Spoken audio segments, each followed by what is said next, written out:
Welcome back to the legend of Tristan and Iseult.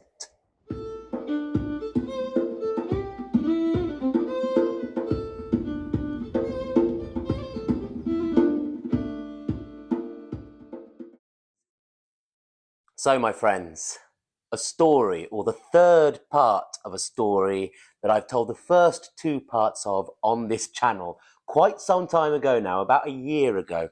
So if you've, so if you haven't seen the first part of my version of Tristan and Iseult, which I've called The Morholt out of Ireland, go and have a look at that if you want, it's your life. And then the second part, which is called The Love Potion, this finally is the third part, the pursuit of Tristan and Iseult. It's a very long medieval story, this, a sort of courtly, chivalric romance. That's not the whole story. It's actually got much older bones, this story. I'll talk more about that at the end, maybe. But this is a courtly romance that would usually be told, you know, in a great hall by the fire after a day's hunting and feasting. And this would be sort of the troubadour romance, tragic romance of Tristan and Iseult, very popular across Europe and set in Cornwall. So we heard previously how Tristan, the young knight from across the seas, came to Tintagel just when the Irish were descending on the kingdom of Dumnonia. And Tristan, remember, slew the Irish champion, the Morholt, but was mortally wounded in his thigh. Fisher King wound. He was packed off in a boat and floated, by chance, straight into the kingdom of the Irish, where he was healed by Iseult, who did not know who he was. The Irish packed Tristan and Iseult in a ship with a love potion. And by chance or fate, Tristan and Iseult drank that potion and fell into love and death together. And now they are back in Cornwall, the kingdom, Celtic kingdom of Dumnonia. And Tristan and Iseult are carrying on their clandestine affair right under the nose of King Mark, who is married to Iseult, the Irish princess. And this has been going on for some time. And it's a great secret. But just like any great secret, everybody knows about it. There are whisperings in the court and barons and aristocrats that dislike Tristan ever since he came back from the dead, the ghost back from the dead, and they were muttering, dripping poison into the ear of King Mark, who would have nothing to do with it. He loved his nephew, Tristan. So Tristan and Iseult were getting a little bit bolder in their public displays of affection. On one occasion, Tristan was playing the harp before the court, always in a minor key, always longing. And Tristan was playing her harp, always fullness. And they were gazing into each other's eyes in front of the whole court playing. And it was clear to everyone, except for King Mark, who had his horse's ears stuffed with straw. Mark is a pun on horse, old Celtic energy there. He was really a horse, just like Iseult was a hawk, just like Tristan was a nightingale, or the moon or the tides. Those jealous barons hired a cunning man, a little dwarf who knew the old ways. Although Dumnonia was a Christian kingdom now, this dwarf from across the sea called Frachin, he was versed in reading the signs in the stars or the entrails of birds or the rising smoke from a fire. And he knew it all, but he just had to prove it. He just had to prove to King Mark that Tristan was unfaithful. And Mark, he had a sort of sense himself. He saw Tristan and Iseult there, playing music together, and he sensed, but he did not want to believe it. La la la la la la la la. I'm sure we've all been there once in our lives if we've been on this earth long enough. Now, Tristan thought he was being very careful, very clever, sneaking to Iseult's bedchamber by night, or maybe luring her out into the orchard to carry out their love-making. But one day, as fate would have it, Mark invited Tristan out on the hunt, and Tristan was eager to go. It was nice to get out of the stuffy environment of court, where he was constantly having to, entertain with his beautiful melodies on the harp. So there they were, hunting out in the forests of Dumnonia. Tristan was really enjoying the air on his face and the play of sunlight on the leaves. But there, just like many, many old stories, a great boar, bursts out of a thicket and charges towards King Mark, and Tristan is in the way, and that boar, with its great tusk, gores Tristan right in his old wound in the thigh, where the Morholt had stabbed him with a poisoned blade all that time before. A Fisher King wound, you might say. Well, Tristan was mortally wounded and was carried back to Tintagel. He was nearly dead. He had turned a sickly shade of yellow, and Mark, though he suspected his nephew, those barons had poured poison in his ear, that perhaps his favourite knight and nephew Tristan and his beloved wife, Queen Iseult, were getting it on.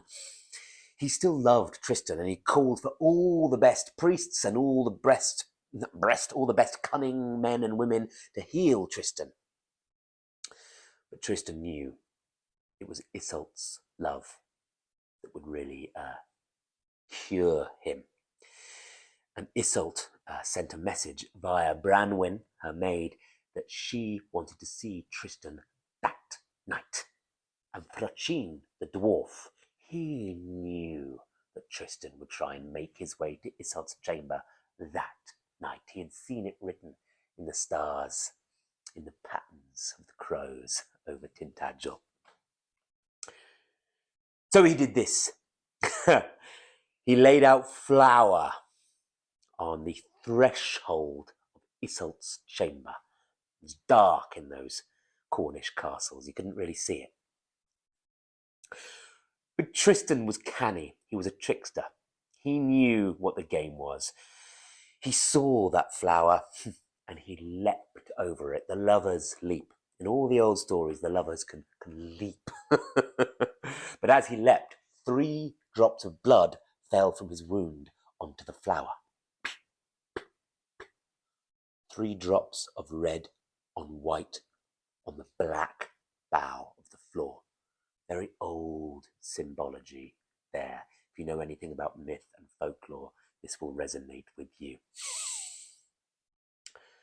So, the dwarf Frochin knew that his spell had worked, and he summoned all the barons, all the aristocrats, all the knights, all the court, and King Mark himself, and said, "Look at the blood on the flower." And they opened the door, and there, clear for anyone, even Mark, was Tristan and Iseult rotting together.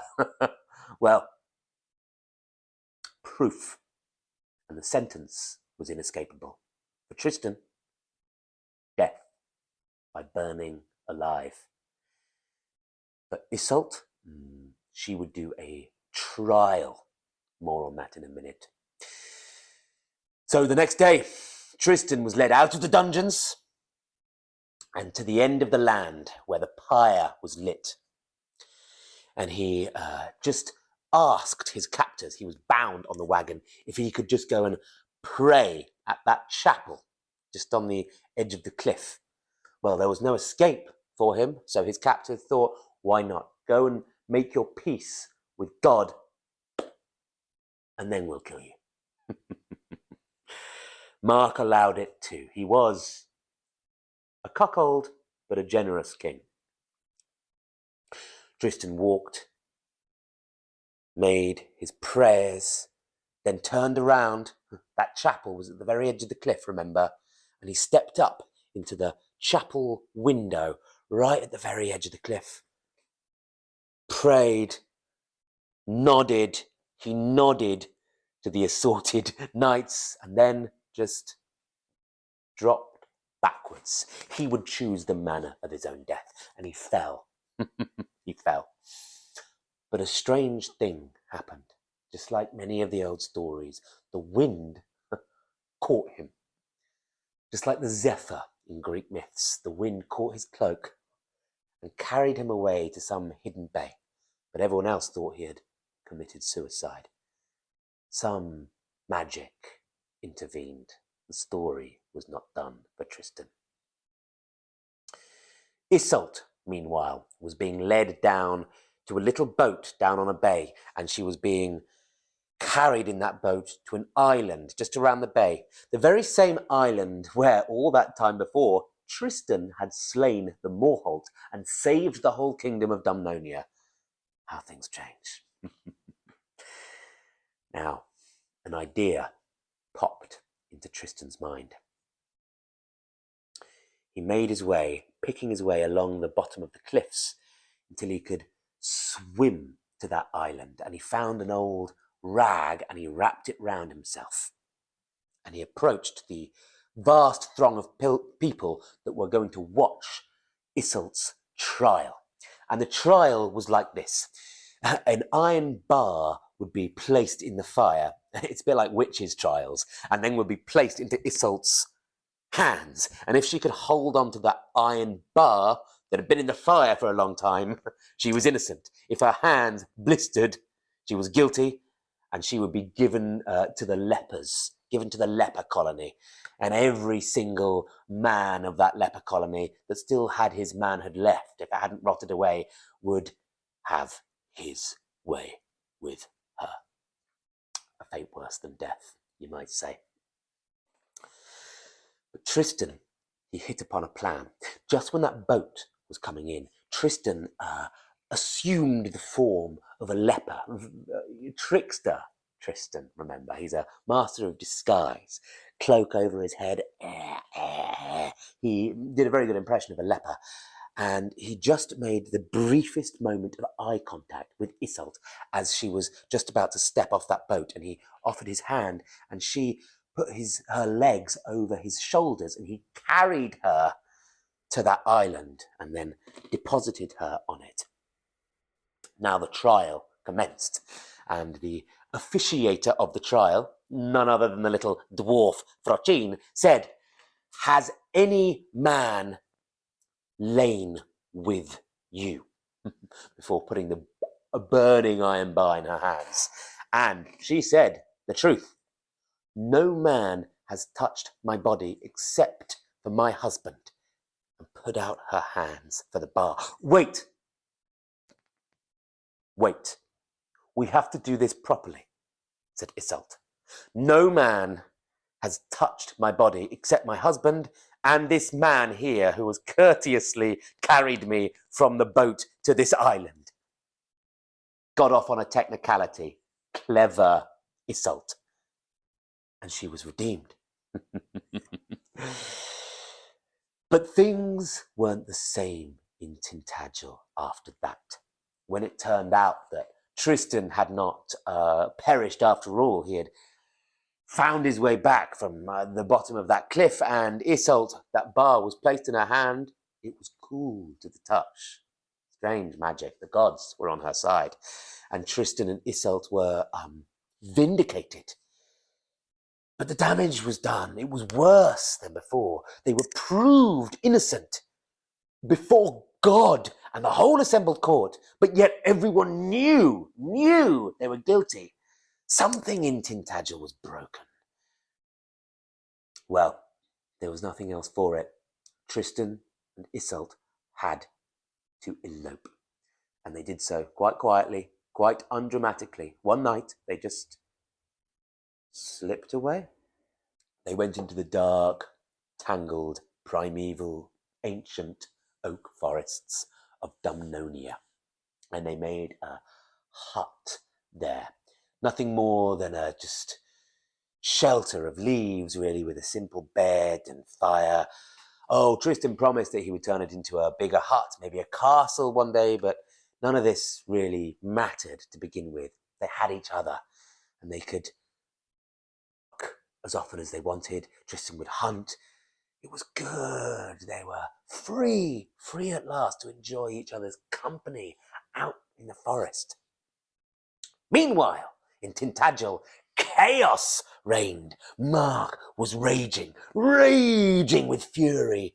But I think, my friends, that rage was just a show. Inside, he was broken with grief, constantly, his mind in a loop, thinking, how could he have not seen this? All the signs were there. What could he have done differently? Probably nothing. It was destiny that drew Tristan and Iseult together. And Mark was a part of that destiny too. Tristan had left his favourite dog, and for a while people would kick that hound. But then Mark banished that practice. Leave the dog alone. It's not his fault. Mark was a good king, you see. I keep saying that. So, things were not good in Tintagel, but Mark had a kingdom to run. But all the time he would send his men through the forests, along the cliffs, even over into the Saxon kingdoms to scour for any word of Tristan and Iseult. But they had vanished like the wind. Now Tristan and Iseult were on some kind of ritual plight across the land, a bit like Diarmuid and Grania. Before them, they would shag on burial mounds or standing stones, and they would rejuvenate the land, some say. But it wasn't all rosy, you know. It was good on paper, this elopement, but actually the practicalities of it, the drudgery, was rather dull. Tristan's hunting became performative, whereas before it was art. And their shelter of leaves never really evolved much. And sometimes for a long time they would just gaze into each other's eyes and wouldn't eat at all. Kind of black magic. And you know, Iseult never fell pregnant. Strange. This wasn't fertility magic. This was something darker. Now, one day, Tristan and Iseult were visited by a hermit. Always a hermit comes into these stories, often stepped right out of the tarot deck and into this story. This Christian wandering ascetic. And you know what he did? He did not have kind words for Tristan and Iseult. He had seen how the land, instead of being rejuvenated, was ailing. It had been poisoned by this sickness, this drama at the heart of it. And that hermit tore into Tristan and Iseult. Well, he tore into Tristan. Boy, he called him, a trickster, a young fool. Did he not know what he had done? He had brought ruin on the whole kingdom of Dumnonia. And for what? Your little games, your tricks. He was perhaps kinder to Iseult. This hermit said to the queen, "It is not too late. The salvation of the kingdom of Cornwall is in your hands. Go back to King Mark. It is your duty. I know you don't love him. You love him. But what is at stake? Be with Mark. Revive the kingdom." Duty. Love versus duty. Well, that hermit left, went on his way, winding through the wood, and left Tristan and Iseult broken. Especially Tristan, he was in tears. Iseult, she knew what she had to do. There was a silent conversation that happened between their eyes, and they both nodded and agreed. That night, Iseult put her wedding ring back on her finger that Mark had given her. She carried it with her this whole time. Who knows why? And then they slept with Tristan's sword between them on their bed of leaves in their hut in the woods. And that is how King Mark found them. It was Tristan's dog that led the way. "Why didn't I think of it before?" said Mark. Tristan's dog had followed the scent of that holy man that had wandered to Tintagel, but that dog followed the scent for his master all the way through the forest, all the way to that hut in the woods. And it was dawn, just before dawn, and Mark, with his heavy men with him, ready for a fight, told them to wait at one side, and came up and peered through the viney walls of that hut and saw they were innocent and guilty, but also innocent. Was not that his wedding ring on Iseult's finger? And was not that Tristan's sword between them? They were chaste. Mark did not know that that ring had only been on Iseult's finger for a few hours, but that was all the reason he needed. Breakfast was laid out, and it was commanded that the minstrels would play gentle music at dawn to court these new-found lovers. Tristan and Iseult woke up, and they knew, just by looking in each other's eyes, the game was up. Tristan and Iseult walked out of that hut and saw Mark beaming. "I'll give you guys just a few minutes," said Mark, "and then I will take you back to Tintagel, my queen." Why did Iseult do it? She was going back with Mark. She said, "I love you, Tristan. This is not right. This is poison. We both know it. I'm going to do my duty. You go and forget about me.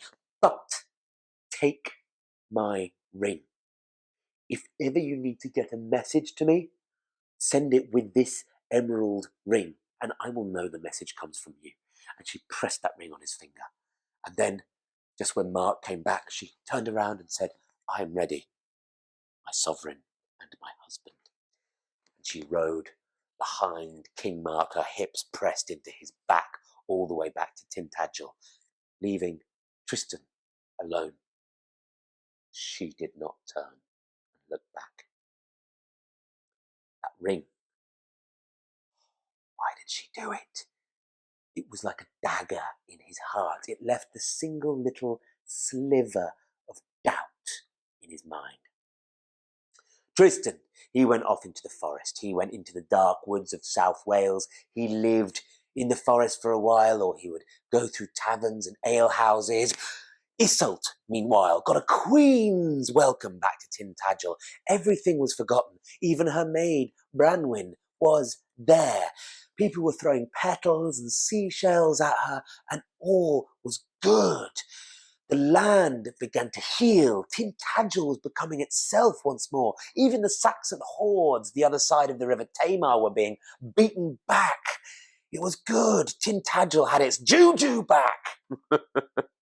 But Tristan, lovesick, doubt and longing and desire began to creep into his heart. So what did he do? He made his way back to Tintagel in many ways, in many disguises. Sometimes he would lurk underneath Iseult's window and make the sound of a nightingale. Iseult, do you know what she did? She went to Mark's chambers and rode him. And she would wail and make such good orgasmic sounds, making sure that Tristan could hear. Another time he came back as a jester in the court, juggling and giggling, and caught Tristan's eye, but she ordered the guards to have him taken away and beaten. Things were desperate. Tristan was a shadow of himself. He would pay people in the taverns to bring him any news of Iseult, anything at all. He was a pathetic wretch. Why would she give me this ring if she would just spurn me completely? Months, years rolled by. Eventually, Tristan decided he had had enough. He was leaving Cornwall. He would go back to his homeland, back to France, back to Brittany.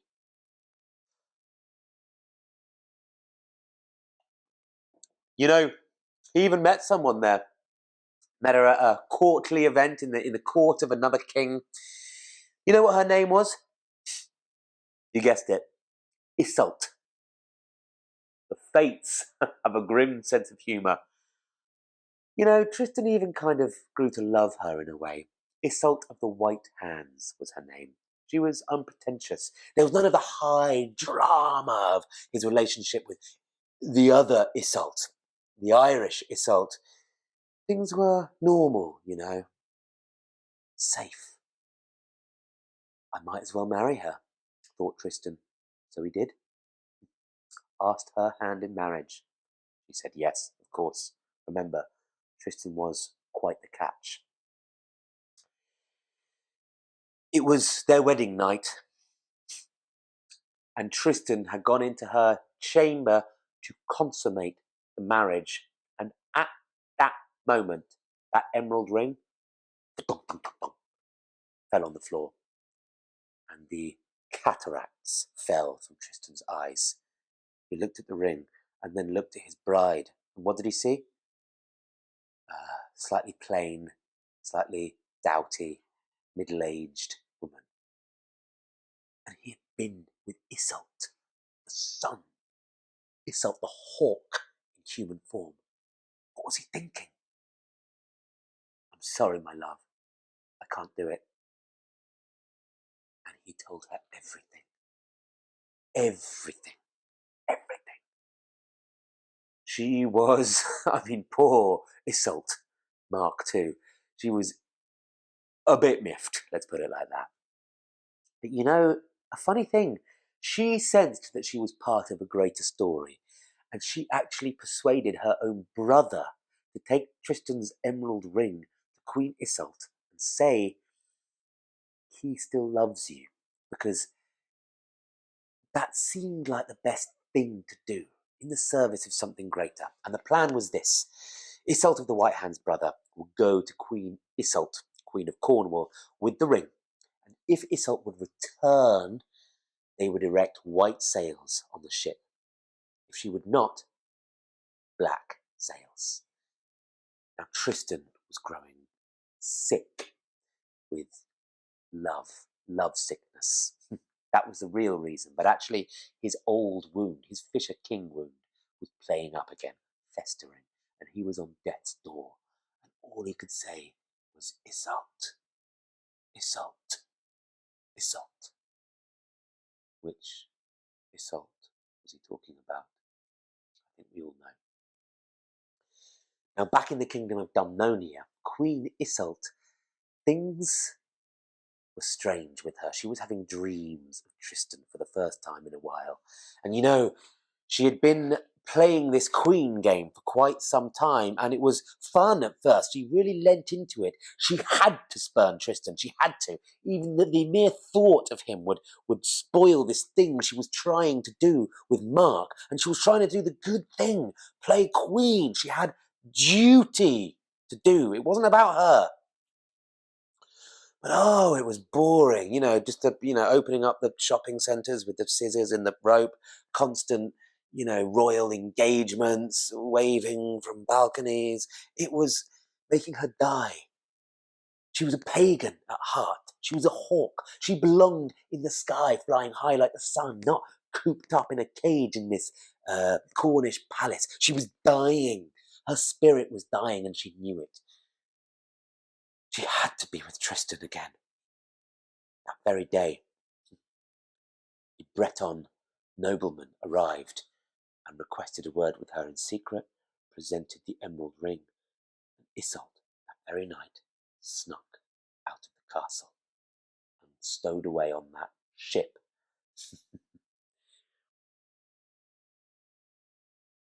coming over the channel. That ship coming over the channel. Coming over the channel. It unfurled white sails. Tristan, in the tallest room of the palace overlooking the sea, was on death's door. His love, his wife, Iseult of the White Hands, was tending him. And all he could say was, white or black, white or black. Iseult of the White Hands saw the horizon, and there was a ship coming. It had white sails. Why did she do it? White, black, said Tristan, dying. And she said, black.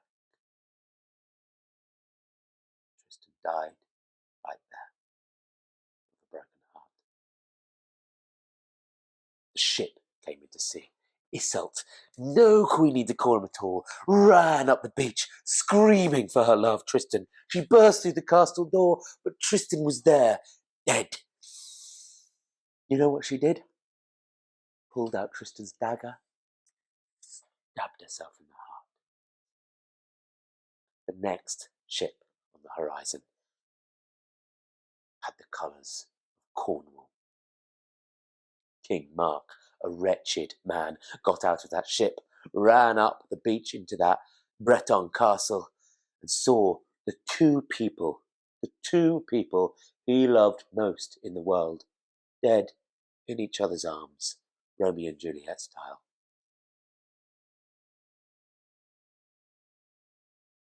He was a broken man, truly broken. But he was a good man, and he had those bodies taken back to Cornwall, and he dug their graves himself. He would take no help, side by side. And a briar rose grew out of both graves and entwined. And no matter how many times the gardener would cut it away, that thorn rose, that dog rose, would always grow out of the bones and skull of Iseult and Tristan. They would merge together. So that, my friends, is the romance of Tristan and Iseult. First time I've ever told that. Sort of pulled lots of versions from lots of different texts. There's so many versions of this tale. There's a courtly version, there's a low version. There's a Welsh version where Tristan and Iseult don't die. Probably a later version. Mark is a bit more of a sort of buffoon, cuckold buffoon and villain,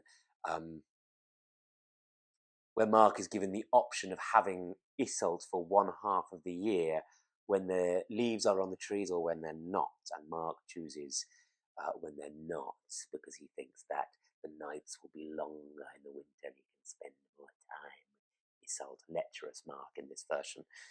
More for him though, because the leaves are always on the holly and the ivy and the yew. And if you want to see my videos on those trees, then I've done it on this channel. Lots of different threads. I say this is a courtly, chivalric, medieval romance, and it is, but earlier Celtic myth poking through here. I mentioned Diarmuid and Grania and Finn McCool, a sort of Irish myth from the Fenian cycle that is parallel to this, probably earlier, so they probably share a common Celtic origin. Also clearly echoes with Greek myth as well. If any of you are fans of Greek myth, you'll recognise some of the motifs of the black and white sail.